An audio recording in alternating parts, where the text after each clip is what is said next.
Imaginez si les tampons et les serviettes sanitaires étaient gratuits, du moins au travail.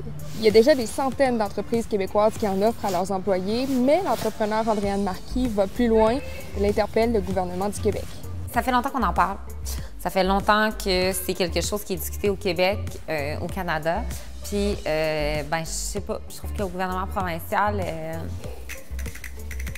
il se passe pas grand-chose. Donc, il y a cette étude-là qui est sortie en octobre 2021. C'est une étude publiée par le Conseil du statut de la femme qui fait un peu un tour d'horizon sur les endroits où on peut se procurer des produits menstruels et les bienfaits que ça peut avoir. Mais quand j'ai demandé au gouvernement s'ils allaient agir, on me répond que, suite à cette étude, le secrétariat à la condition féminine a débuté une réflexion pour évaluer la faisabilité de certaines propositions. Et là, j'ai demandé à quand une conclusion sur cette réflexion et on me répond qu'on prend le temps, depuis 2021, d'analyser toutes les propositions.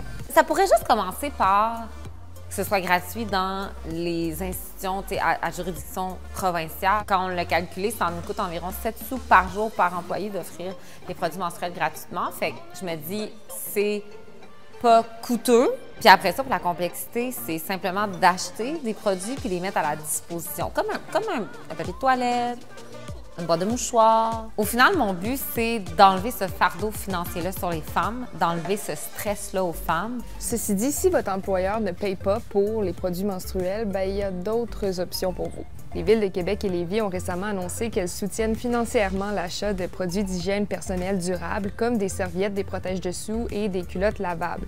Il faut remplir une demande de remboursement sur ce site-là pour recevoir la subvention qui couvre jusqu'à 60 % du prix d'achat jusqu'à un maximum de 100 $.